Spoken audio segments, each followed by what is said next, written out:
Alex. Okay, we're live. Oh, we're live. Hey, everybody. Yes. I'm going to check our channels and make sure. All right, let's make sure. I'm going to check as well. Okay. To see if I see the feed.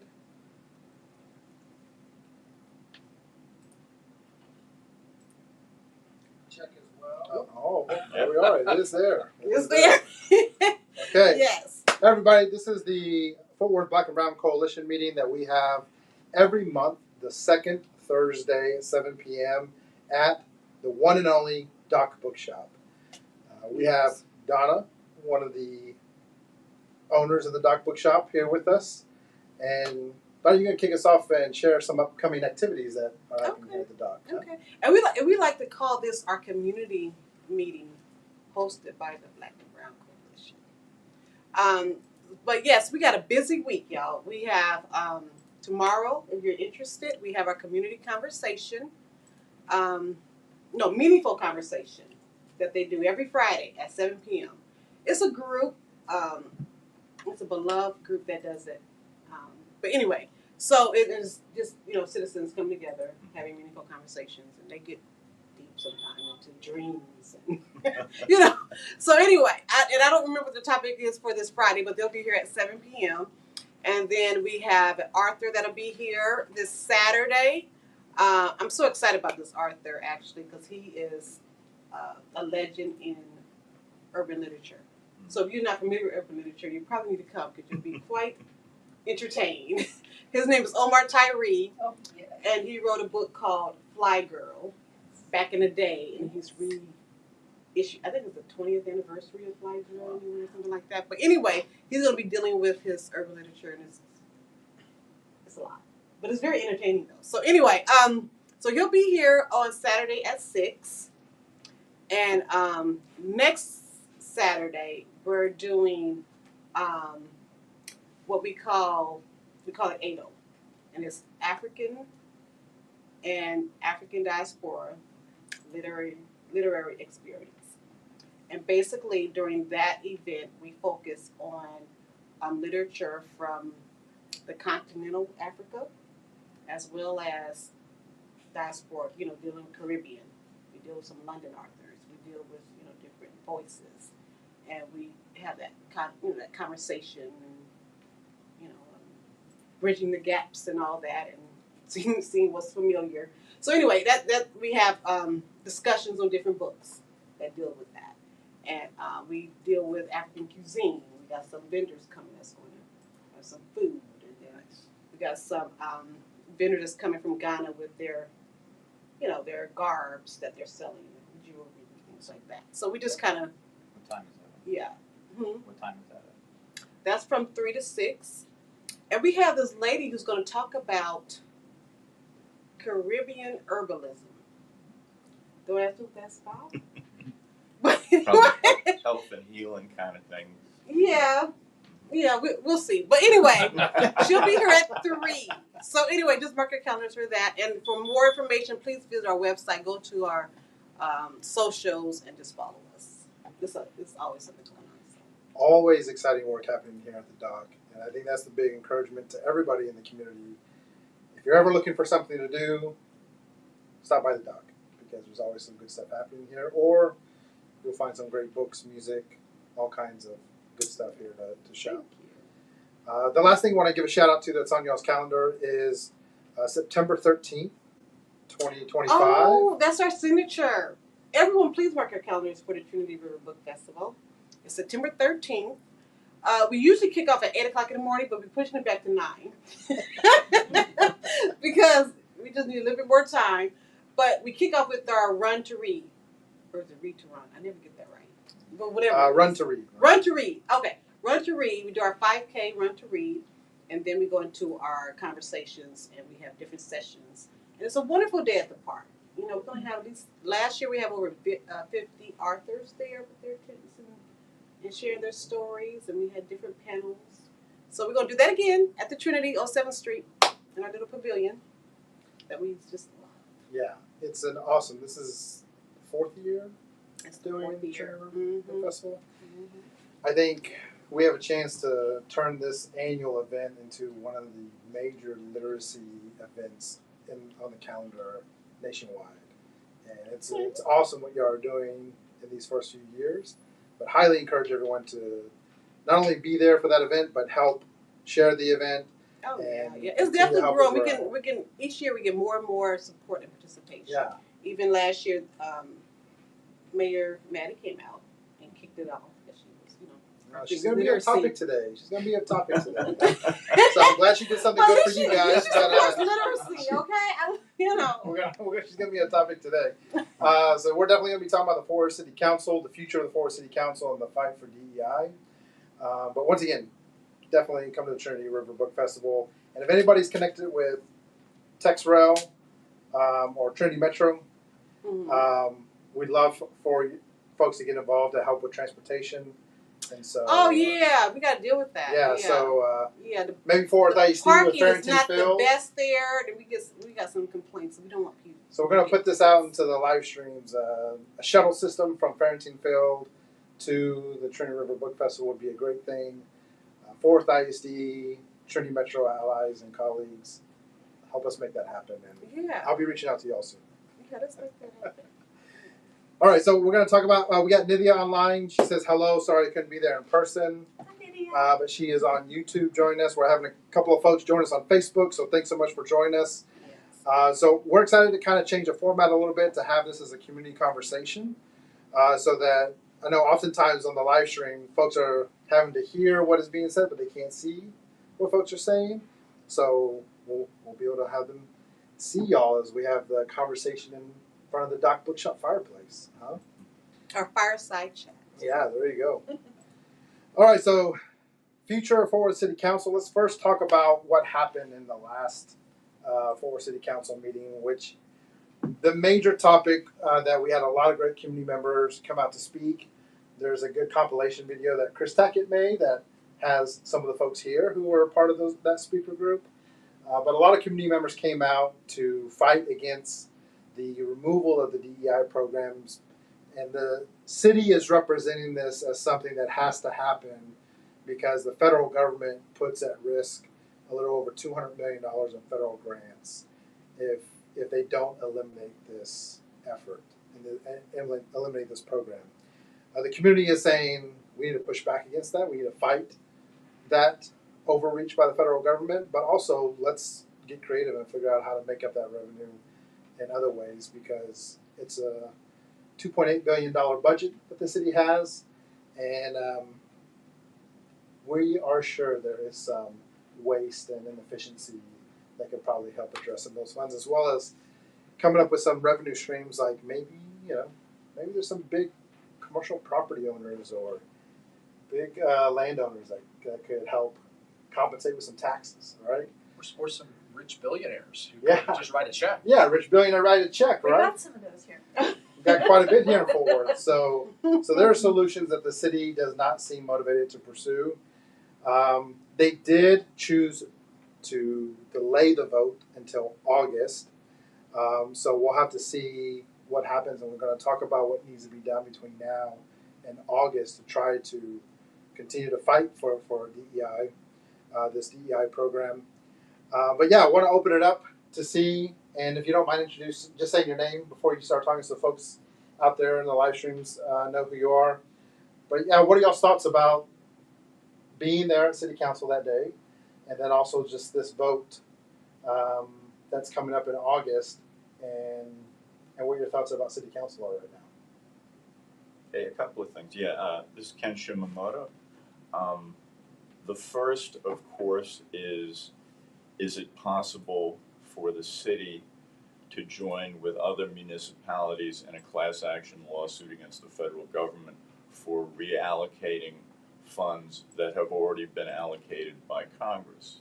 Now, we just saw today there was a victory in a lawsuit, a class action suit brought by the ACLU in regards to Trump's executive order ending birthright citizenship. So to say that it is not possible to pursue such, I think, is a little disingenuous.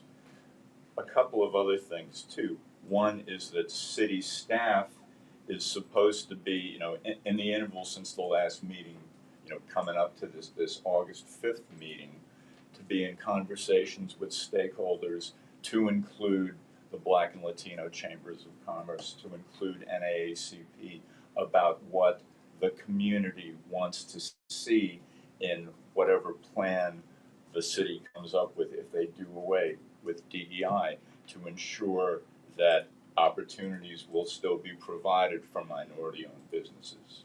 You know, what is that going to look like?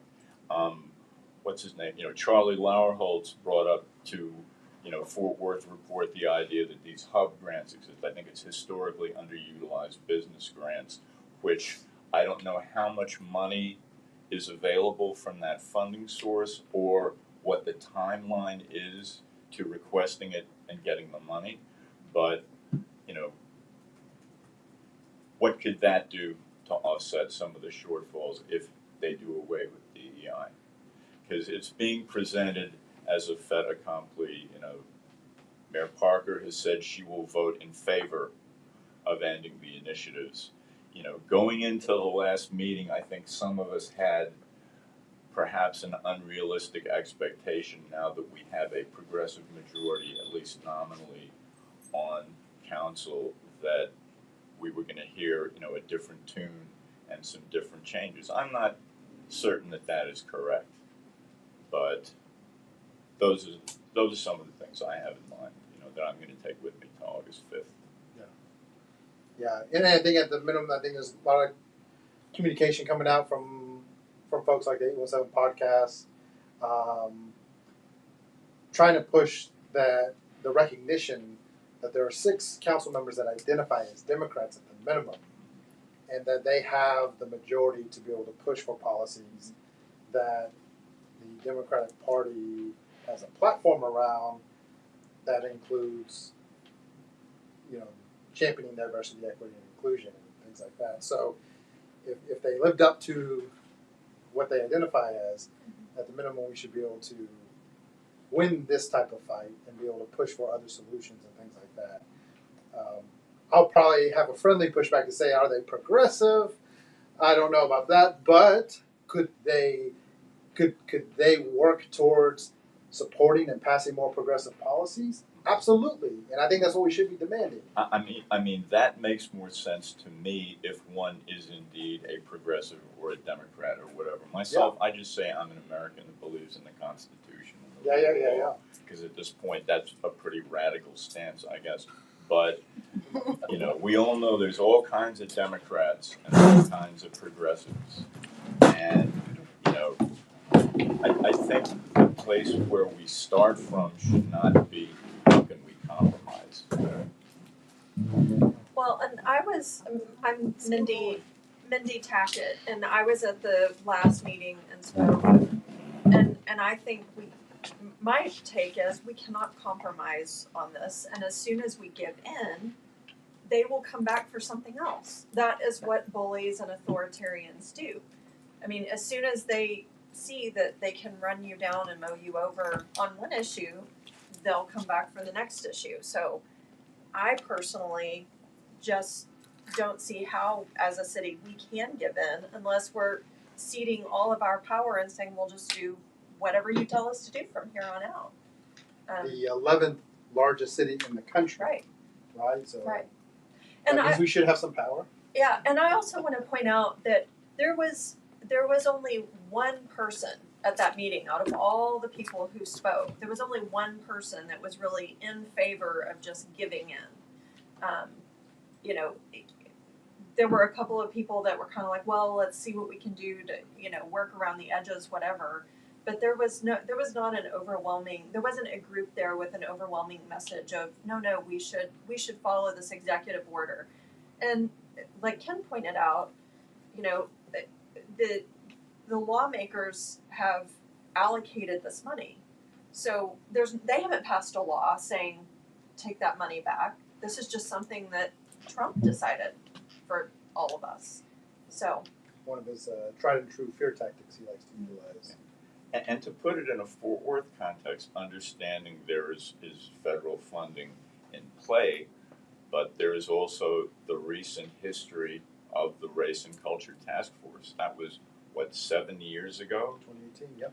Yeah, and, you know, all the recommendations were not implemented, but those that were implemented for the future, not the future until it becomes fiscally disadvantageous to the city. I mean, the reasons for that were, there was a lack of trust between communities of color in the city of Fort Worth.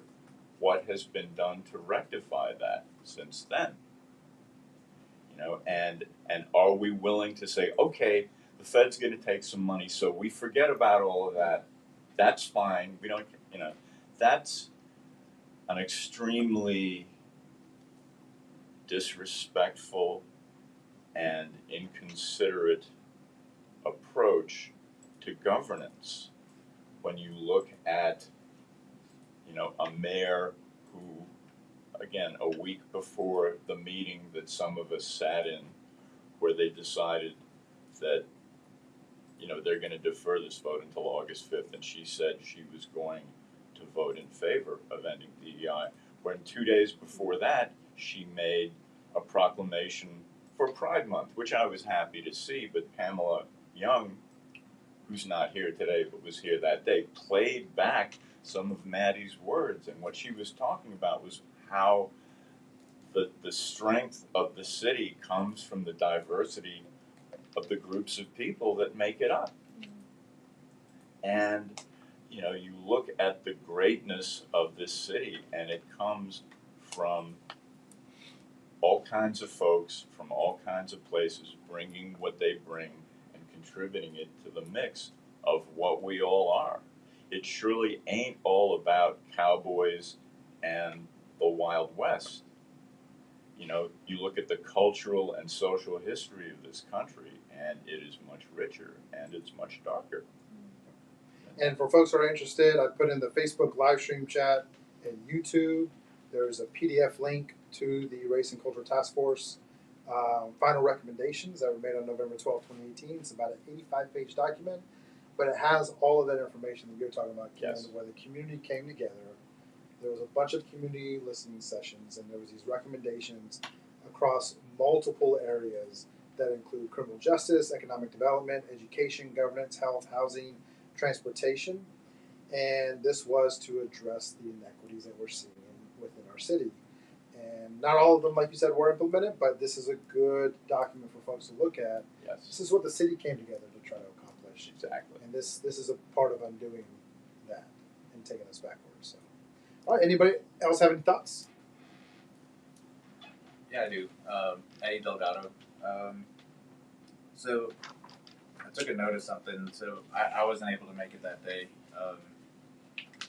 I'm not familiar with all the council people sitting in Fort Worth, but one of them that tried to counter councilperson Peoples, he called it virtue signaling. That's Lauersdorf. And then I started reading about him, and I understood why he said that now. He identifies as a far right political operative, like an official that is against all this stuff. Yeah, and there's something here to be said that while we're trying to appeal to the masses about empathizing with the communities that DEI stands up for, those people don't care. That guy does not care. Yeah. All he cares about is money. So while I'm all for pushing for DEI and for defending this and for sharing the social implications and for helping people understand and trying to gain some empathy, some of these people, you just need to talk numbers to them. Sure. I don't know enough about Fort Worth's budget. I sat on city council in White Settlement for a little bit, so I understand something about budgeting for cities and all that. Obviously, a much smaller city, but they're claiming, what was it, $270 million shortfall if we don't comply. All I've seen the past couple of months from Fort Worth Report, Star Telegram, all these newspapers, all these news articles, these organizations, is how much business is coming here, these data centers that are bringing millions of dollars. Has that been included in their idea of the budget? Like, has that new revenue that's supposed to be coming here within the next couple of years? Like, are they considering that, or are they just saying we're going to lose 270 million and that's it? And some of these businesses, I don't know, but some of these businesses have probably been given tax advantages. Right, over- and that's part of the thing. So, Councilperson Peoples also said, she made a comment something along the lines of she had to do without and find money when money wasn't available. I come from a very poor family from New Jersey, right? I'm a birthright citizen. Our family lived in the projects. We ate rice and beans for years, right? Because that's all we could afford. We figured out how to make it happen. Why can these people with millions of dollars, with this massive budget, with lawyers, with accountants, how can they not figure this out? You know, and And it's the kind of I find it irresponsible for them to state that, oh, too bad. Like, no, it's your job to figure it out. Figure it out. They do that to me at work. They say, you need to make this happen. If I don't make it happen, I get fired. They need to figure out a way to make this happen and to make sure that they stand by the promises that they've made to the community. yes. Yeah, absolutely. And a little bit to that process in terms of how they're finding. One thing that was shared by City Manager Jay Chapa is that, you know, he shared the complications of not knowing if this is being removed or not in building the budget that he has to propose to City Council in August. And a lot of the community's feedback was like, just do 2 versions of the budget and provide that. You know, you've got all these resources. Yeah, figure it out. Figure it out. But a part of that should be incorporated in terms of like revenue forecast and all this other kind of stuff, to where, we should be able to have quite a bit of creative solutions to be able to address this potential removal. Once again, they're treating it as a foregone conclusion. They're treating it as it's an absolute going to happen. Right now, this is just a threat, and so we're not operating with we don't have that money. We're needing to figure out what happens if they do get to follow through on this threat, and what are some of the creative solutions we have in place. I also wanted to point out that the 277 million is just for this budget and these grants that are on the table as potential right now. That doesn't mean that in years ongoing that it's always going to be the same amount. They can certainly alter the budget to, you know, take into consideration if Trump and his administration follows through, then that could be dealt with, you know, for future budgets. That's just that amount for this budget right now that we're talking about. Absolutely. And will that impact the decisions that are made? Will that impact future budgets? I mean, it's going to have some type of domino effect. And mind you, I have not really studied the 270 million, but I can imagine if somebody tell me, you know, certain things, is I have to look at the whole scope of things, the whole everything that's impacted. If it's 270 million, like I have to think of, does that impact my safety and security for our city? And so those are things that I'm across the board, and sometimes you have to make hard decisions when it comes to the safety and security of your citizens.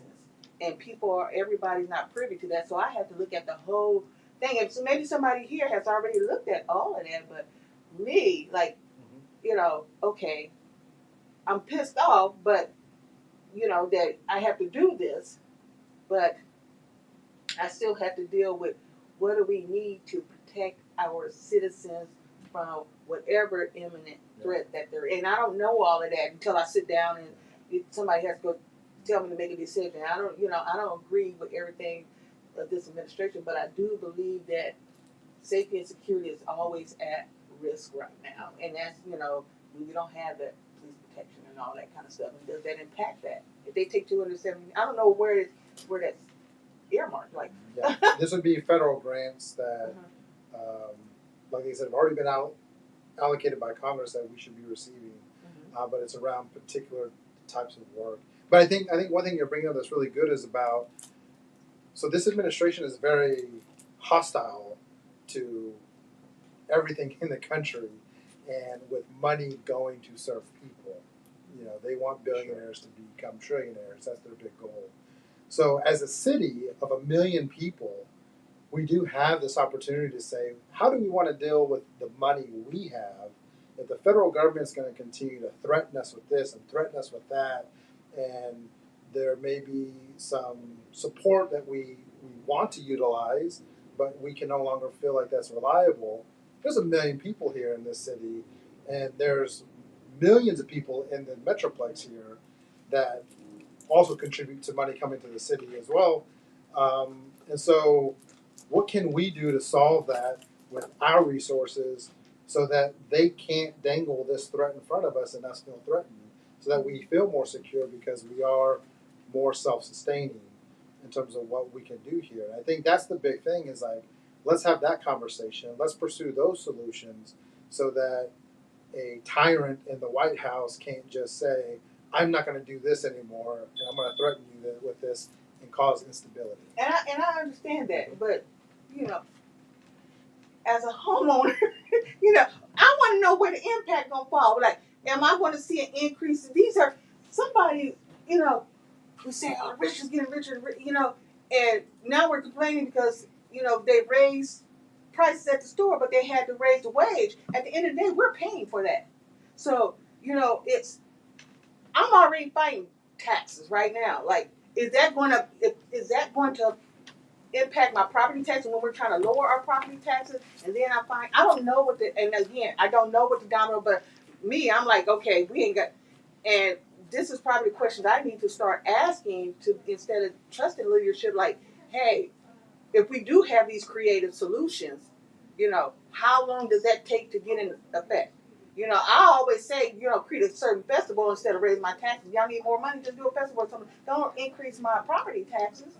You know, I always think of creative ways. Don't increase my water. Have a festival or something like that. You know, Maybe have some of those billionaires write a check. Yeah. Now, one of the things that was talked about, you know, Chris Nettles talked about, you know, adding a 13-cent tax, you know, That word right there, I'm telling you, that right there is enough to to make the me sick. existing taxes is one way of making up the shortfall. Something I need to follow up on. When I had a conversation with Lauersdorf, he said, "Do you want to see a list of all the grants?" Because his point that he was trying to make was the communities that are most affected are the ones, you know, who are the most dissatisfied with the idea of ending DEI, and I need to follow up on that with him because it would be useful if that information could be made public, so people could see exactly where all that money is going to go if we get it. You know? Yeah. Well, I just want to share my thoughts. I wasn't at the meeting either, so I didn't hear all that. But I do want to just say that DEI impacts everybody. I mean, I know when people hear DEI, they think black and brown, but literally it's white women, it's People with disabilities. people with disabilities. It's a lot of people, and you know, and also gender identity, whatever it is. I mean, it's just everybody, really. I mean, because even if you were to get rid of DEI, that may affect your daughter's business. Yeah. You know what I'm saying? Yeah. It's going to impact you in some I mean, sort of way. It's not You know, just a color issue. I mean, it's not. Governor And so- Abbott has an accessibility ramp to get into the State House because of DEI. Because of DEI. And so my thing is, that's why I appreciate Indivisible doing what they're doing, because really, honestly, it's affecting everybody, and it's an agenda. Let's just get to the root of it. Why are we really turning back the hands of time and literally destroying everything that our elders and our ancestors have fought for? Why is that happening? Why are we dealing with that when we got so much more to deal with? I mean, we're literally behind in regards to technology in other countries, and there's so much stuff we could be focusing on, but we're focusing on this. Like, Yes. why are we still fighting this battle? That's what I want to get to. What is that? Like, really? Let's move this And then let's talk about, for example, oh, you want to join? We might have to start doubling our roles. This might be a thing. You can come next to me. Okay. But I may have you sit, because I'm running back. You don't agree with that. Okay. You can sit on this one, because, you know, when people come to the door, Yeah, we have. But so I'm kind of like the whole backfiring thing. You know, and so I'm just wondering why it shouldn't be an issue about. Okay. These phones, you gotta be careful. Oh, yeah. Oh, They pick up on stuff. But anyway, that's another conversation, right? Big brother watching. But can you imagine? But no, I mean seriously, just like with the whole, you know, when we voted for Trump, we had a chance to not be in this mess, and those who we voted voted. for Trump. I don't want to. Yeah. But my rephrase point, that. but I'm dealing with backfire because now you have farmers who are crying. But you see what I'm saying? Everybody is affected. It's my point. I'm making. Again, that So- goes back to that. So it's not a money and issue. looking down the road. So my point to you is that it's not a money issue. I don't think it's about money. Yeah. You know, at the end of the day, we got to figure out, you know, why are we dealing with this? Stop it. Yeah. You know, and so we have to, you know, fight this king mentality. We gotta fight that. You know, and this tyrant. Yeah. It's just crazy, and we shouldn't. And we're so behind as a country. You know, when you travel to different places, we're like, wow. You know, why don't we have that? Because we're dealing with this stuff. You know, that they dealt with, you know, 60 years ago. Why are we still here? I don't Even know. within the United States itself, like you go to other parts of the country, and you're like, damn, we're that behind down here in Texas. Like, what the? I mean, it's crazy. So I just think it should not even be a question. The city need to be fighting to keep DEI because at the end of the day, if you get rid of it, you think you're going to be hurting these groups here, but you're really impacting everybody. You know? And there are cities around the country that have said, no, we aren't going to eliminate these programs. Because this is all rooted in an executive order. It's a that was- principle. It is a principle, and that's It's what they're been on their standing on. principles, It's yeah. it's what do we value in our society, and it is the diversity, equity, and inclusion of all people. And when we talk about, you know, and it was an executive order issued on like January 20th or 21st, and said, hey, you can't have these programs, right, to get federal money, and that's now what the government is threatening. And there are cities around the country that have said, we are not taking this out of our programs. And that's really what we're asking Fort Worth to do. Right. Do the same thing others and Stand on principle. right. And Ken, you touched on it, right? We should be joining lawsuits Yeah, I mean, and it's saying no. It's not like nobody else is doing this, you know. But you know, to your earlier point about, you know, getting them in the pocketbook, talk to them about money. That's all they care about, which I don't. I mean, it's not the end all and be all, but it is the only thing certain people understand. Just like certain people don't understand the impact of changes until they're affected Right. directly, which is why the pain from the big ugly bill is not going to hit until after the midterms. People are going to start losing their Medicaid in January Grandpa. 2027, and then grandpa and grandma will be kicked out of the nursing home, and kids won't be able to get breakfast and lunch at school. And they're saying, why'd that happen? How because, that happen? Because You know, people's it's just- memories are so short. But if you talk about corporations moving here, corporations need smart, tech-savvy people to run all their systems.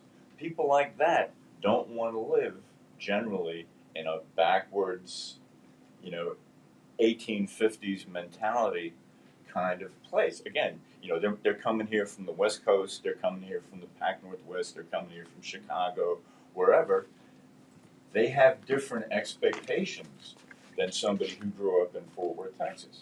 But also, you know, you look at tourism. First of all, tourism is taking it in the shorts all over this country because if you were from overseas, would you want to come here and get thrown in a prison camp in Florida or something? No. One of the tourist attractions they're building here is the Opal Lee Juneteenth Museum. You're going to do that in the city that just, for all intents, ghettoized Precinct 1 in the Commissioner's Court. They did everything but build the Ridgely Wall around Como again. You know, and is that the face that Fort Worth really wants to show the world? And maybe it is. But it doesn't hurt to ask the question. I just feel like actions, people can say things. I think Alex, you may have been the one that brought this up earlier. and Ken, you mentioned it about Mayor Parker has a lot of great speeches and words about diversity and inclusion and how important it is to that city. But when your actions do not lead your words, when that's not reflected in your actions, then it's empty. If we're not following through with action on what people on this council and our mayor are saying, then it's just words. It's just marketing. Yeah. It's fluff. It doesn't mean anything. I want to thank everyone who's What's joined us disappointing to hear online. that? Shout out to Joseph. He made a comment, no kings. So definitely appreciate that No sentiment. king. Feel free, if you're online, to add comments to this conversation. Give your thoughts. We want to highlight them and bring you as a part of the conversation. Dante, I know you just joined us. We're talking about, this delayed vote that happened at the end of June. It's coming up in August. The threat of this money being missed and the fact that the city seems reluctant to try to problem solve this, or definitely was reluctant before the June vote. The goal is to push them to get creative if this threat becomes a reality, which right now is not. It's just a threat. But we'd love to get your thoughts if you have any on this particular topic. Yeah, let me listen a little bit just to kind of see what you got, and then I'll jump in. Okay. I have a question, Alex. I'm Alan Lobaugh. It's you can. It's these 11 other cities. We talk about being the 11th largest city in the nation. How big are the other cities? Would we be the flagship of those cities to do a lawsuit, the class action lawsuit? Can you name some of the other cities? And what do we need to do as citizens of Fort Worth to pressure our people to say, we want you to fight back? And actually, I'm not aware of what cities have legal action in place Okay. at this time. Okay. Al, I was thinking that question. Yeah. Who Yeah. controls the actions of the attorneys for Fort Worth? Like who tells Like the the DA? city, yeah, like who tells them to sue the Trump administration? Who would be the one to direct them to do that? Is that like something they do on their own? For the Would it be city, council? that would be the mayor and the council.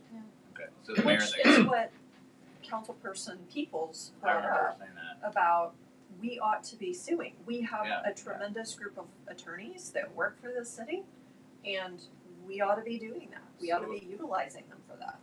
What can we do as citizens to help Push that. push them to do that? I mean, it kind of, in my opinion, like everything that we're asking for here and that we're talking about, it's kind of twofold, right? It's not just, you need to approach it in two ways. We need to pressure the people, like the five on the council that are pretty much, saying, let's get rid of DEI. But we also need to support the other ones and show them, we will back you if you do this, and we're here for you simultaneously. Like, it has to happen both ways, but like, what's, I don't know, I personally don't know what the steps are to have them, like, put that on the agenda or to push that forward. The first thing is folks need to be writing to their council members. Right. No matter how they feel about it, and before you write, find out where they are on it. The other thing is, individuals acting can only do so much, but you have friends, you have social networks, you have neighborhood associations, you have, professional associations, fraternal groups, whatever it happens to be. Get those people organized and let those elected representatives know how you feel about this. The other thing is show up at the meetings. City council, unlike commissioners court, which meets at 10 o'clock in the morning when everybody's at work, city council meets at 6, so there's more of a chance for folks to make it. People with families, I understand. I don't have that responsibility anymore, so I can show up. But people with kids, people with multiple jobs, it's tough. But it makes a difference when you show up. You look at, again, ancient history. How the Tea Party became so disproportionately influential. It was a tiny, tiny fragment of the population, but they showed up at meetings, they made a lot of noise, they had signs, they sat in front of the TV cameras, and they stayed for the whole meeting. And before long, they were calling the tune and the changes. rather than the constituents who elected those people to sit on the school board or the city council or the commissioners court. So a couple of things real quick. The meeting that's going to be coming up is August 5th at 6 p.m. Yes. So folks are aware of that. It is going to be the evenings that has potential to be more accessible to more community members.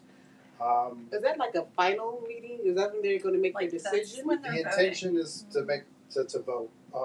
So people need to be, and to answer that question, people need to be emailing or having meetings with, calling their council person's offices like now, Yeah. not. And mayor, try to get her to Yeah. change her not- mind and stand on principle. And Like, Eddie and I not are from collaborating. now. We'll be having a campaign letter launching by tomorrow for everyone, so that can be spread as a lighter lift in case folks want to send a mass communication to all the city council. But then also the individual outreach is going to be really, really important as well. Or So- to get additional, we need to get that additional, for me, right? I need all the related impact, again, cause I don't, Omaha, Nebraska, for example, when they got rid of, they all voted for Trump and then found out because they didn't look forward, they weren't forward thinking. And looking at the results, they didn't have any workers. So Omaha, they're all shooting themselves in the foot. It was trending that all these farmers are hurting, but this is how they voted, and this is the domino impact. And I'm kind of like, okay, I don't want, the tax thing is very sinister to me, and we don't know what will be I need to understand the full impact. If not that, then what is going to happen? How are we going to generate this? I need to see the full picture, because this can have it can have a devastating impact versus, how do we apply? I think somebody said earlier, if we do get set 271 million, how do we then go in and help those communities that are impacted, right? So it's like we have to look at the full picture, and maybe we need to, and maybe I think you said it, I have to attend the meetings to really fully understand, because I just know that somewhere along the way we're going to be impacted by that. We're going to be hurt. I think one big thing is that this shows the city's lack of transparency. That they wanted to be able to put this in a one meeting. I think less than a week decide to remove it without having any clear communication about the impact sit here. of what is happening. I need to be able to. And then what we're asking is then the solutions, to be transparent about the solutions that are available, so we can do that. But the city is saying, no, we don't want to do any of that stuff. We just want to be able to kind of, we want to be able to give in to what Trump is demanding without any communication amongst our community, amongst our city around this. And I think what everyone is trying to say is, like, we need to fight against that. Let's get transparent on what the solutions could be. The other thing I want to address real quick is one of the cities that sued right away in February was the city of Baltimore. City of Baltimore is 30th in terms of size of cities in the United States, has a little over 560,000 people, so just a little bit more than 50% of what Fort Worth is. But that's one example of a city that right off the bat sued them, fought this, and as soon as the executive order was, within weeks after the executive order. And that addressed one of my other things, because they came out just this week that they homicide, all their high rates have went down. So that can, serve like they're not deeply impacted, because a lot of their problems, have went down. And so I'm But not the city does a lot more than just like addressing Right. crime and things like right. that. It does, a lot of these DEI initiatives around getting money allocated to small businesses who can then get contracts to the city and helping provide access to that. This is one of the things I want to eliminate, that there are more economic opportunities for diverse small businesses. And they say, oh, we'll just solve it with the chambers. We'll just work with the chambers and solve something. But the big thing That's is, a like, great example. do we trust that? You aren't telling us anything. Why should we trust you? Jay Chapa talked about, they're going to try and create this city-based program that replaces some of it, right, using various programs. But, they admitted in the meeting, it's a framework at best, and you don't really know what's going to happen and which communities will really get left out in something like that, which It's is the concept of a plan. Exactly, it is, Yeah. right. Well, and I think the other thing that people have to consider is when thinking about the city and how they have responded to this, the executive order came out in late Yeah, January January, 21st. and the question was asked, I believe by Mia Hall, when did we know that this was all gonna happen, right? That's a great question. And they had known early in the month before, for sure, even though the city manager admitted, well, the executive order came out, in the winter. And they just were expecting that they could vote to say, we're gonna get rid of it. Like, they were just expecting that they would say, it's a done deal, we're moving on. But we all showed up and said, no, you're not moving on, because this is something that is important to us. And they aren't being transparent, and they didn't plan to be transparent, because they expected that it was just gonna be just move along. And one of the questions that Jay Chapa, the city manager, said prevented them from acting sooner after they knew is whether or not they were going to have to comply with the executive order, because the executive order does not have the force of law. Correct. But to your point about the lack of transparency and needing to see where the impact is, one thing I think that folks would be wise to do when they communicate with their council representatives is tell them, share with us, your constituents, the funding from the federal government that is at risk for our area, for our district. What programs would be affected? What projects would be affected?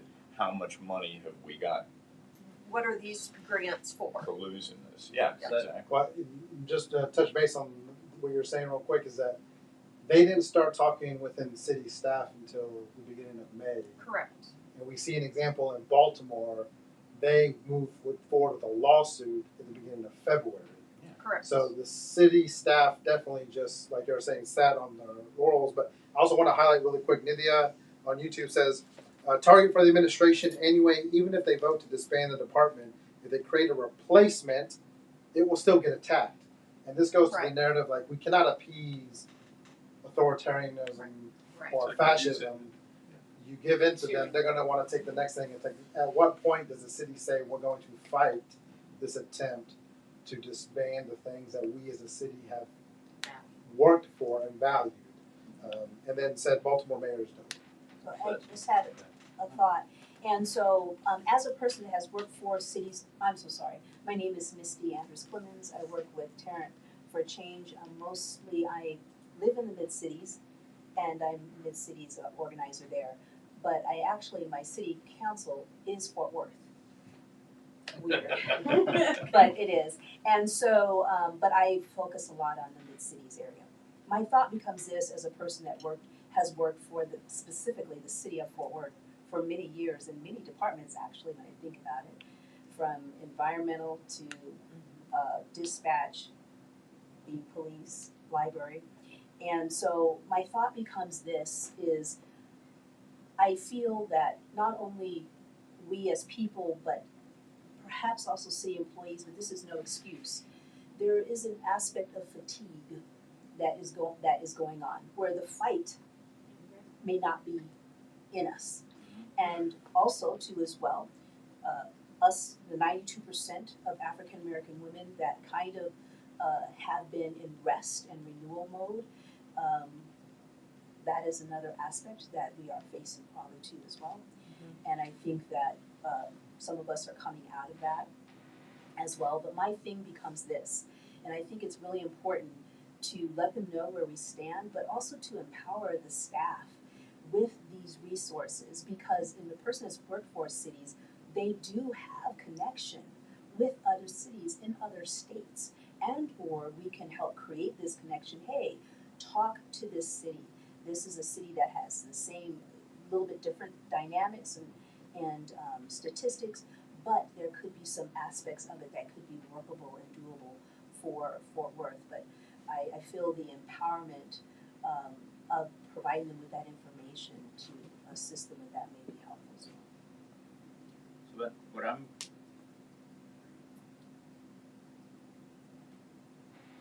there's a few things here. I don't want to jump the agenda. I'm not sure if you're going to go here, but I'll just touch on it real quick, and then you tell me shut up. So I'm hearing a few things. A lot of great ideas. Ken, what you're saying about contacting the city council people, like what you're saying about wanting to understand more and transparency and all that. In my experience, so I lived in Texas about half my life, but I moved to White Settlement in 2018 with my wife, who was from that area. I got involved in city politics and all that. It took me a while to learn the processes, to know who to contact about what. It's even today, like I've been reaching out to the city about the 287G ICE program since early May, and they're not responding, and I'm going back and forth with them constantly, and it's hard to go through that process. So my point being, a lot of us here are part of different groups, right? We don't have to say what groups we're a part of, but a lot of us are part of larger organizations and groups here in Tarrant County and Fort Worth. In my opinion, how do we develop some sort of coalition, not just long term, but also short term, because we only have 3.5 weeks. So we got to do a couple things here. We got to educate with transparency in an easy to understand format. So how do we do that? Right? I'm posing that question in general here. We have to make it easy to facilitate the communication to city council. So not just give people the email addresses, but like create a form where they can just submit a button, and like we have to make it easy so that we can get more people to participate, because people don't have time to sit there and study a budget. Like people have kids, people, like you said, like it's hard for a lot of people to show up even at 6 p.m. on a Tuesday. Like it's difficult. So educate, make it easy for them to participate. And then, to your point, empower the people that are in the roles that are making these decisions and that can influence the decisions. Because the people that work for the city, they can walk over to the city council person's office and be like, dude, what are you doing? Like, the neighborhood I live in is about to get hit because you're going to fold to this? Like, how do we educate, facilitate, and empower in the next 3.5 weeks? Because that's all we have left. Because once they make this decision, right, that's it. Like, I don't want to be a pessimist. I don't see them fighting for this right now. I've heard nothing. I've seen a couple of posts, from a couple of the council people that are active. But I'm posing the question, like, how do we do that? Like, how do you guys envision that happening, and what can we do to execute this in the next 3.5 weeks up until that day, including showing up in mass at that meeting and putting it in their face and saying, hey, we've been talking to you guys for the past 3.5 weeks. Here's all these signatures, here's all these letters. You better make the right decision today, or you're going to perish in the next election. Yeah, a big part of that is that there's a couple of key factors. Like this accessibility is really important. So this campaign letter writing program getting launched tomorrow is going to be really important to help push. Any kind of rapid response that happens either at the city level, school board level, or county commissioner level is all about activating the leaders within these different spaces to be able to move together, to be able to uplift and amplify some key actions, and to hopefully show up to this meeting with a united kind of front around this is what our demands are and everything. And then engaging the community as much as possible so that they are spreading the information and getting involved and doing that stuff. There's also going to be some key activities happening. The Fort Documentary Coalition is a space for us to be able to come together to help talk about this, inform folks online, in person. The A17 gather that'll be happening later. There's a protest activity happening next week. So there's a lot of different things that will be touch points for us to be able to continue to bring people in. And I think not so much in thinking in terms of like success equals that we win this fight, but that success equals that the more connection points we're having within our city with everyday folks, and the more we continue to move together, whether it's this fight or the next fight, or whether it's the election in 2027 to replace the city council, that eventually we build the collective that will ultimately solve this long term, and that this particular action and item is a way of us moving towards that direction. And so I think that's kind of the perspective we have. I mean, a coalition, I agree, is important, and you know, it has to be issue driven, but for the long term, you know, one of the things that, you know, anytime you talk about city government or county government, realize that 92% of the registered voters did not vote in the last municipal election. Municipal elections typically bring out 7 to 8% of the registered voters. One of the things that we have to work toward for the long game is getting more people involved, because those are the elections that affect people the most directly.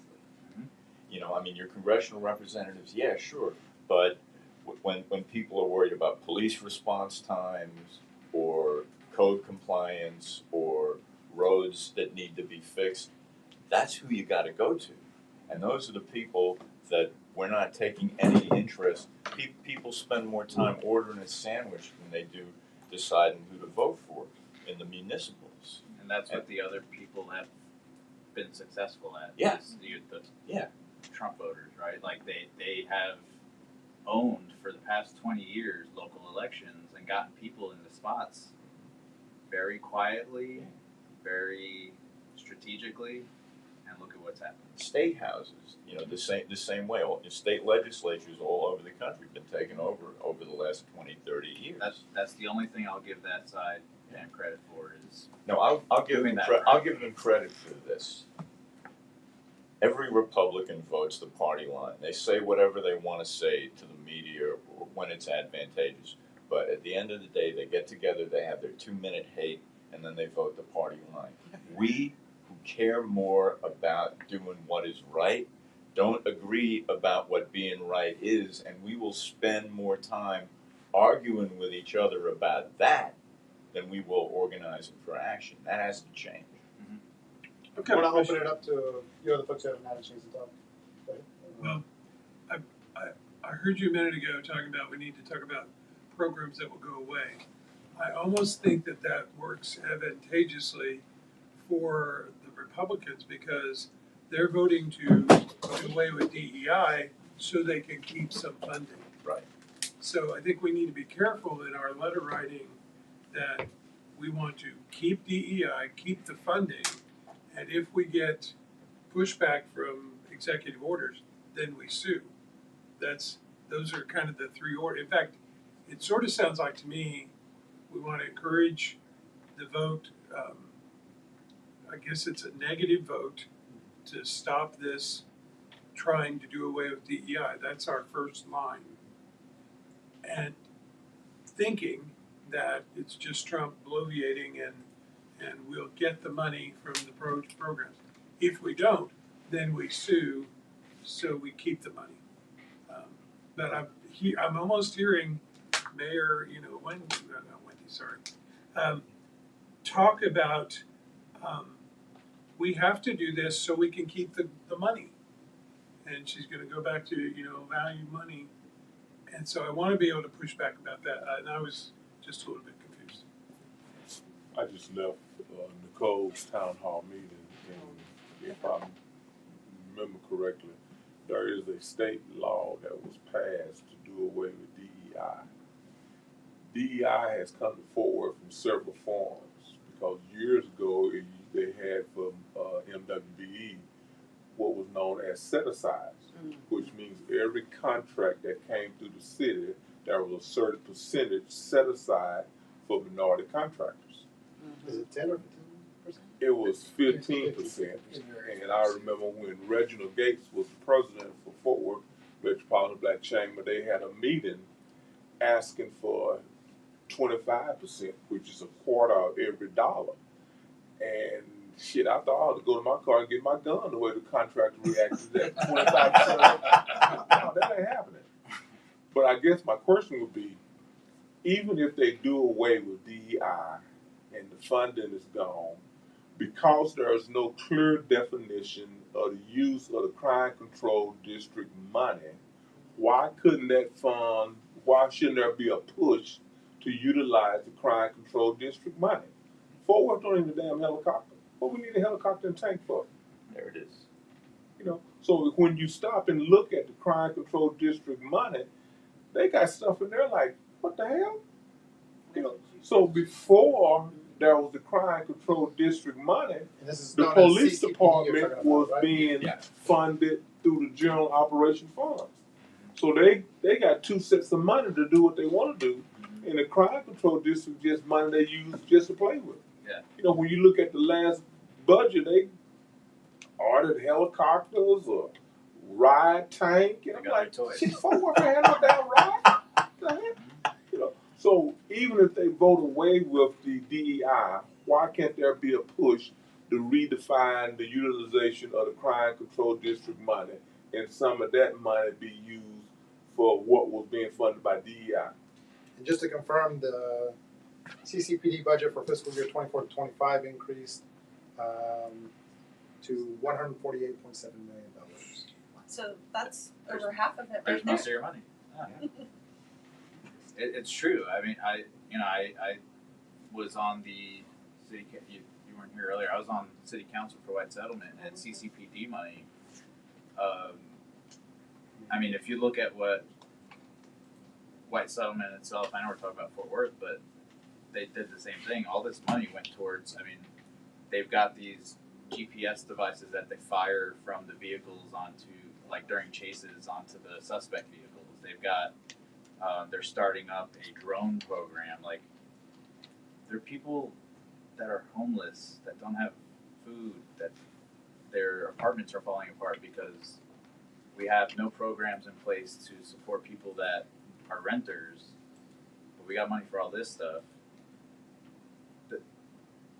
It's disgraceful that we're getting all of this revenue and what we're putting it towards, when if this is going to happen and if they are going to get rid of it like you're saying, there's money there. They're just being greedy about it and not sharing with the community that they should be protecting and that they should be supporting. So you're exactly right. The money's there. We've got the money, right? We may not get that money from the funds if we decide to not comply, but why are they hesitating and why aren't they finding the solutions like we touched on earlier? Why are they not doing their damn jobs? And to me, when we're talking about $277 million and a $2.8 billion budget, right? I mean, those numbers make your head swim. Yeah. I mean, if you think about it like your own personal budget, Yeah. right? If you're somebody who makes $50,000 a year, this is basically saying you're going to make $45,000, right? You got to make some tough choices when $5,000 comes out of your annual budget. But you can still make your house payment, right? You can still do a lot of key things you need to do. You may have to do some things differently, make some adjustments, reprioritize some things, but you can make it. Smaller fireworks display next year. I mean, But that's Only where, $2 for Christmas? yeah. but I mean, if we're thinking about our values as a city, I mean, look, the whole idea of show me your budget and I'll show you, I'll show you what you value. That's truly where we're at right now. And if we have to make a tough choice to say, look, 10% of the budget's coming out, we're going to have to make adjustments to do and make sure we get to be the city that values the right things. That's got to be the path we work toward. We have to understand exactly what's going to be impacted, right?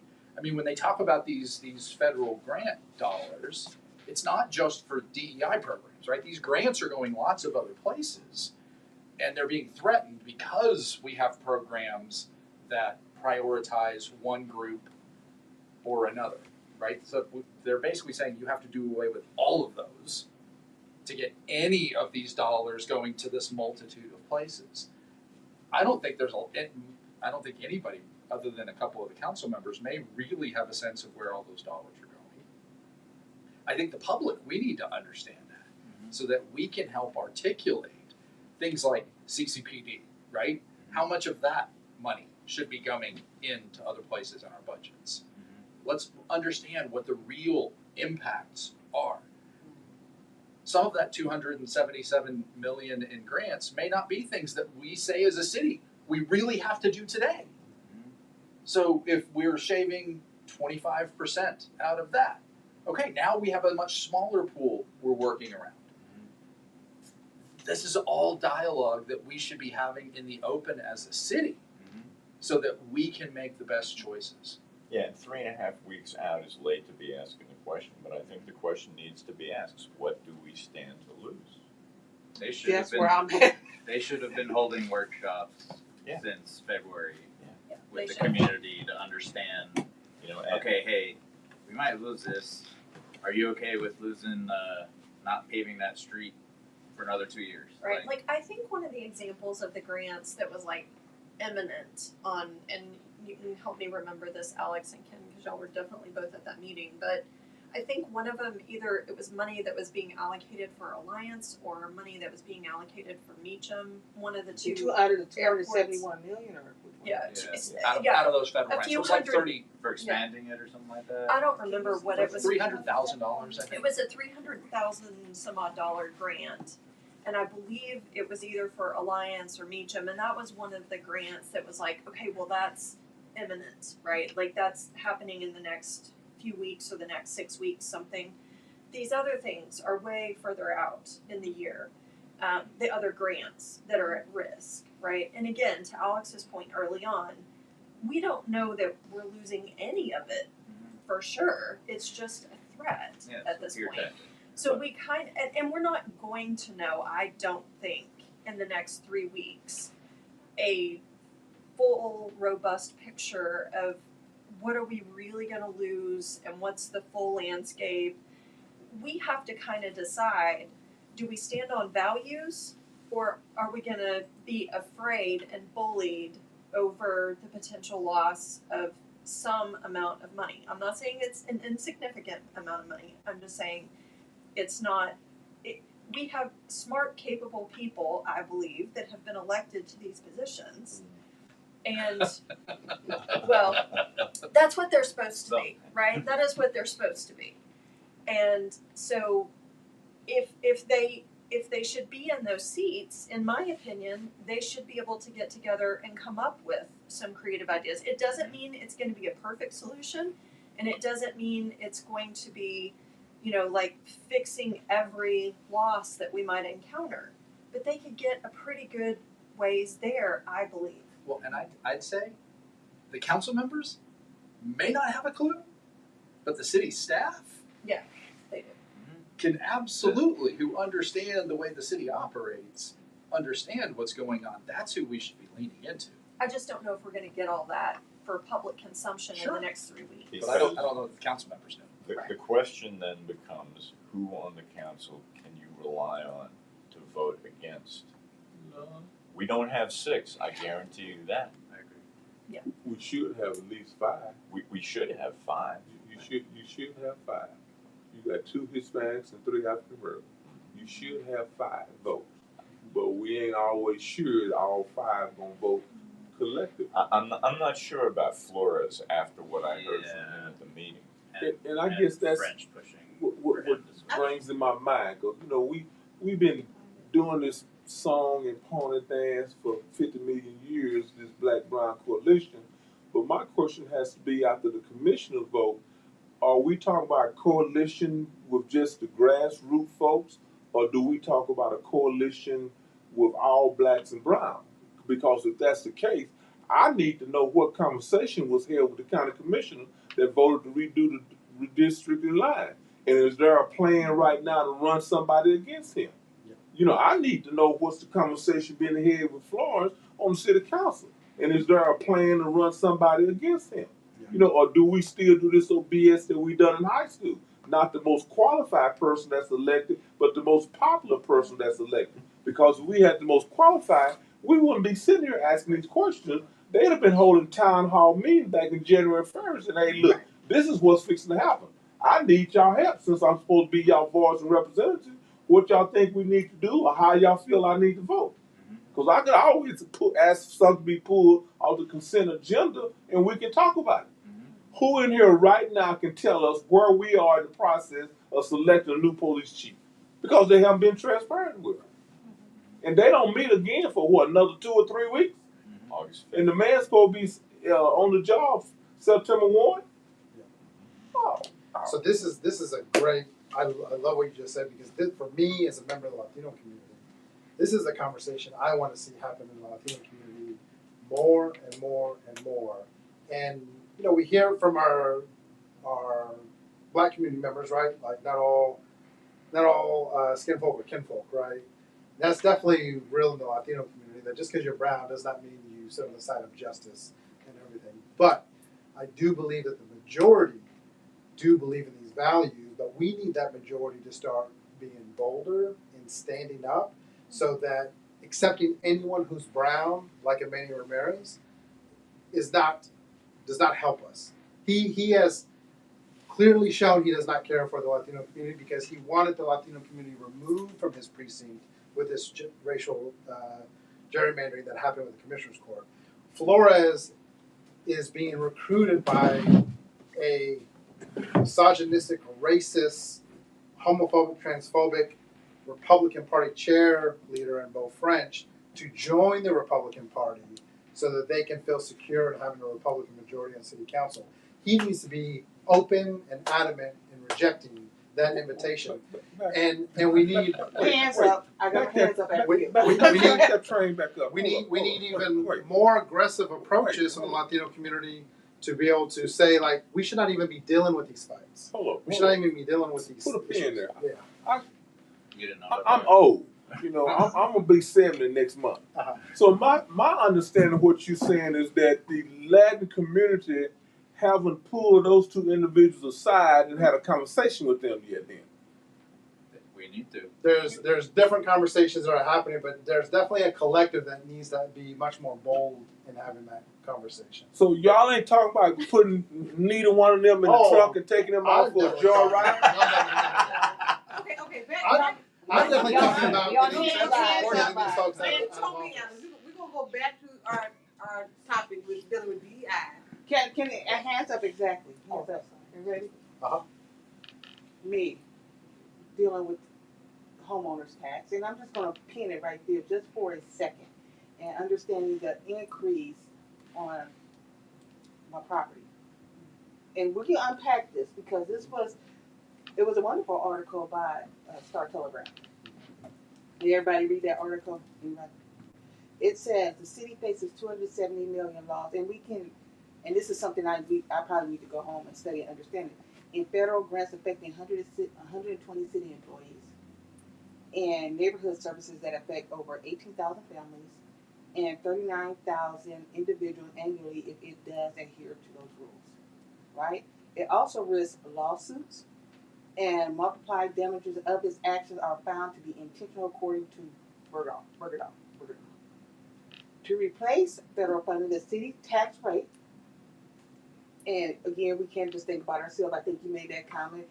We might have to do something differently in terms of making it up and be okay that our property tax may increase, but we're dealing with an increase on top of an increase. So we've already increased, right?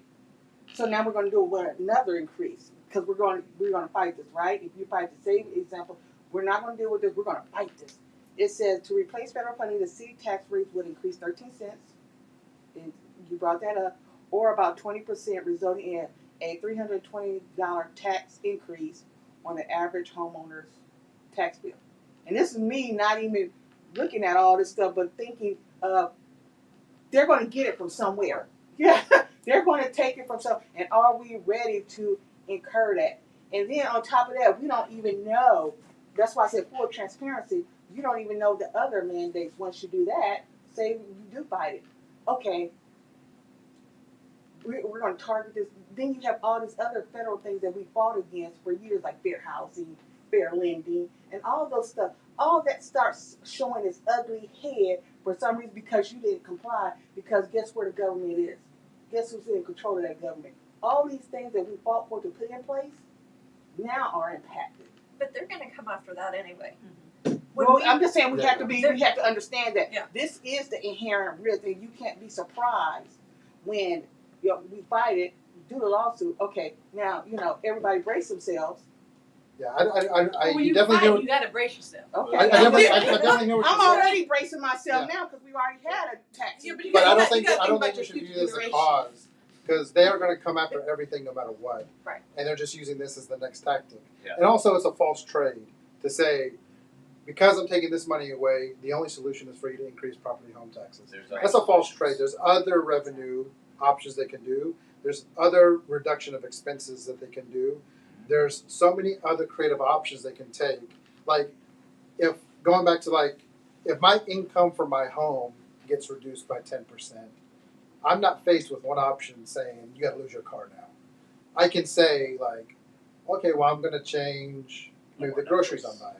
Maybe I'm going to Stop change the eating out times so I'm going out. Maybe I'm going to maybe I'm going to go get another job to make up that income or whatever. Like, I have options to get creative. Nobody comes to me and says your only option is to you lose your car. That's Like, the this easy is a way false trade that they're presenting in the media. That yes, that is an option, but that is not the only option by far. I agree. Yeah. But I said at some point it's the American citizen at the end of the day while everybody's playing in our face, it is us as Americans that we end up suffering. Like, I'm going to fussing about paying bread for $5. What's a lot? And so at the end of the day we have to really look out and just, I think Sarah earlier, everybody has to be transparent, because if we do as a city fight this, help me not lose my house, because that can make a difference right now. Absolutely. When you get old, you start forgetting stuff.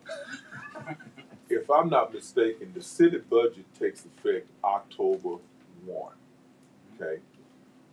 Who in here, and I'm sure that somebody in the city office has put together a proposed budget for the upcoming year, and they just gonna go back and tweak it. Who in here, a council person, has sent out notices saying, hey, we're gonna have a town hall meeting, we're gonna talk about the city budget and see what y'all want.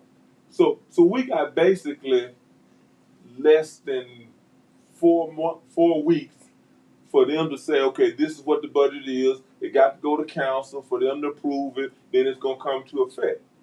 So whose council person has said we're going to hold a town hall meeting, because they don't come back to August 1, and we're going to talk about the budget, which gives you only about 3 weeks to say, hey, okay, this is what we want in the budget, because October 1st come, it's already been approved.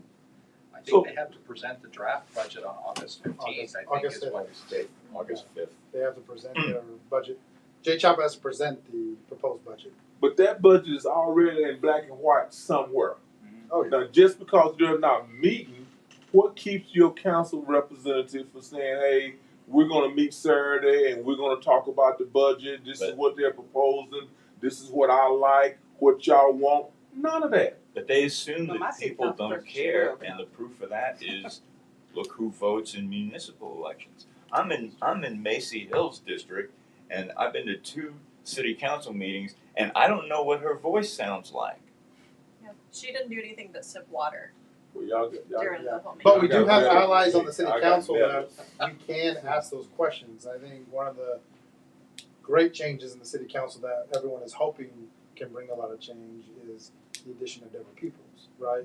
And I think this is a good question to Deborah Peoples and the staff to say, what can you do to help bring transparency to the budget so that we can be prepared for that? And just I want to highlight also, Nithya online on YouTube said, we should pressure our city council members to host the budget sessions themselves to see if they even know where the money is going. So Nithya on YouTube is right in line with what you're thinking. But back up to what you said about Deborah. Yeah, Deborah great. She is. Deborah and her sisters They and are. nieces have been on the battlefield for 50 million years. But I don't think it's fair to put that much pressure on her when we elect representatives for each one of our council districts. Sure. Mine won't even take my telephone call. Okay? Who's yours? Chris Nettles. Oh, okay. I can't get a return telephone call. Well, you just got one right now, cause, you know. Okay. Then the question still comes. You want to put a request in? Who- We can cut it and we can send it to him. Well, We'll edit it and send it to him. I'm not an MHMR person. I can speak for myself, and I tell folks all the time, I'm not representing nobody but me. So what I say and do, don't hold it against this man. You know, Well, what I'm saying is I see him out at so many events and he's so approachable. Wait. But my statement was, I ain't said nothing about none I'm of y'all. just saying- I said, I can't get a return phone call or return email. And I'm too old to go to jail because, you know, back in the day, hell, I just bum rush up in there. Hey, And they done fixed council so that you can't speak at every council meeting. You got select council meetings that you can speak to. You know, and all they say, okay, thank you for coming, next. And that's it. Does anyone know anything about the budget work sessions? Is that something that citizens can attend? Yes. Budget work session meetings? Work session Can't meetings. say nothing. It looks like there's one August 12th, August 19th, August 26th, and September 9th. It's all at times when normal working people are working, but I mean that's something that we might want to spread out there too if we want to get Yeah. people to start showing up. Yeah, and they presented the proposed one and started having these conversations. If we can delay the vote or get them to fight against the vote, we can start having the conversations about budgets. We should get them to delay it one more time until they can present the final budget. Okay, we are running out of time, so we are going to. So the plan of Work action towards really is trying to closing get a whole bunch of folk at the August 5th meeting. Want a bunch of people at the August 5th meeting. We want people to help spread the campaign letter that will be promoted starting tomorrow so that folks can easily accessible, click a couple buttons and it'll attach their name to a letter to city council members. There will be some, Now, if you are willing to, or or change have a flyer for the August 5th meeting. a flyer will be getting created here soon. And we'll spread that as well. And then I know some community members are reaching out to have meetings with city council members. Anybody who is available to try to have a meeting or wants to participate in a meeting. If we get a Chris Nettles meeting, would you like to come with? I have a front row seat. Yeah. You want to come? I will have a front row seat. All right. So we want to make sure we're bringing everyone who can and who's willing so that we can have these conversations. And I think I want to agree with you, like, it's not just Deborah's job to help solve this for us. Like, we have to pressure everybody. And so all the community members we can engage over the next couple of weeks to do that, let's do it. I know it's off point, but to me, Fort Worth has two major things that is about to take place, and nobody knows nothing about them. One, we're fixing to elect a new chief of police. Secondly, the school district is to be taken over by the state. Nobody's talking about neither one of them. No, we don't know where the I thought process they is. wouldn't make that decision till August. Is it in What? stone that the state was gonna take over? No, all we know is that 3 the weeks. state gonna take over. We just don't know which State's been wanting process to they this gonna for do. years. Are they gonna get rid of the superintendent, all the board members, or they gonna let them stay in place and send a conservative? We just don't know what they're gonna do, but it's gonna be done. If we see what they did in Houston ISD, they will get rid of everyone and bring. And then also they brought in one conservative, the managed school district, but we don't know what they're doing. No one is No more talking or school saying boards? anything about it. If the state takes over a school district, one of the options they can do is remove the elected school board, And superintendent. install a board of managers that the state picks, Don't forget to get rid of the superintendent. and as get well. rid of the superintendent, hire a new superintendent, and essentially that board reports to the state, and that way the state can then do what they want with the district. And the Which people is no what they longer did have in Houston. That's what they representation. did in Houston. Or So they they- can And get a there's a lot of conservative educators where who the also board and superintendent stay in place, but they answer directly to the conservative. Right. And at least that way, the community have an opportunity to engage with the conservative, and they can make your school board representatives do what their job is to do, is to keep the community informed. But I Right. think to Alex's point, that if we can come together on this one particular issue, whether we win or don't win, we have a much larger coalition to go address fight the that school next board issue or the That's a state good point. takeover issue, to talk to people on the choice of the police chief, put input. I mean, I know these things are still also Bang, bang, bang, we're all gonna click. compacted timeline, but we need a bigger coalition of people, right, to do that. And I think that was what you were saying earlier. And one thing that's really important, and I think Mindy had said this earlier, is, and you had mentioned it too, is just like in any fight, in any battle, as a former martial artist and everything, you always have to be ready for battle and ready for the next battle. And they are, and this is the tactic, they're going to come at us, but we have to be ready. Rest and renewal is gonna be And the important. fatigue, but the fatigue is real. The fatigue is real, but we're gonna have to address that however we can individually as people and be ready to get back in the fight again for the next battle. You know what I mean? Because the reality is that is the tactic, we're aware of the tactic, so we need to prepare ourselves, I feel psychologically, emotionally, for that exact thing. And I think go into it with a mindset of winning. Yeah. Okay, we ready for the one word checkout because it's. Okay. Oh, We're really you gonna be the last one? I was just saying, are there any ideas of potentially canvassing at like areas to get people like to know about it? Because I'm starting, well, me personally, like a lot of stuff online, I'm just like over it. Even if it's easy to press 3 buttons, I'm not gonna do it. I've been burned out. Walk It's around. kind of like the opposite now. If someone approaches me in person, then it's kind of different. I'm like, oh, someone wants to talk to me. All right, cool. Because I think you guys have a great, bookshop to hand out flyers to every, customer. Hey, do you know what's happening? You know they're trying Yeah. to remove. You can't. No, we do. We Okay, do. okay, yeah. That's what I'm saying. They, You guys they have bring flyers. So go to the businesses. all the go to places, like Gran Plaza, go to it's like- Restaurants and stuff. yeah, restaurants or stuff. Go to I where think you it's, work. You're asking for print material.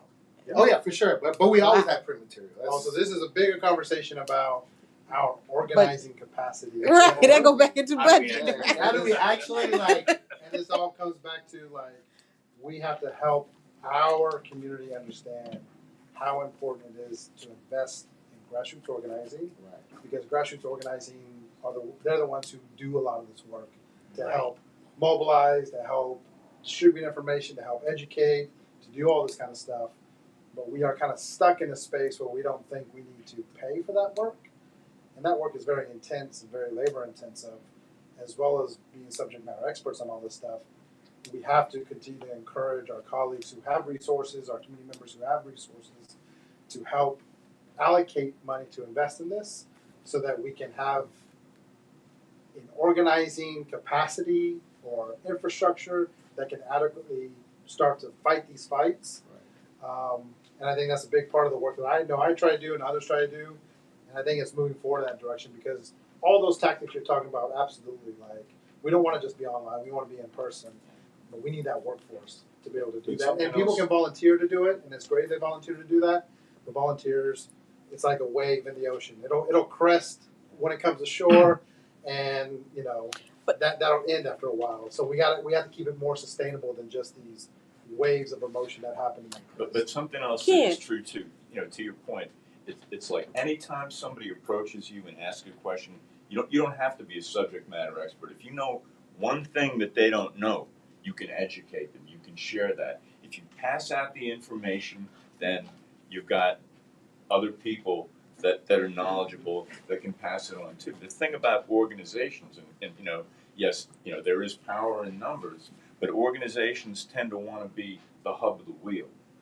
And they say, come to us and we'll give you the information. But if you share that information with people that you meet, then you're creating other wheels and other hubs rather than come to me and I will tell you anything. No. If knowledge is power, you want to share that as widely as you can. Now, at the next rally, Yes, ma'am. is this something that we can share, or Absolutely. So we'll be Okay. tabling at the next rally. Yeah, on So the 17th, Wednesday evening at 6 p.m. at Burke Burnett Park. Thursday.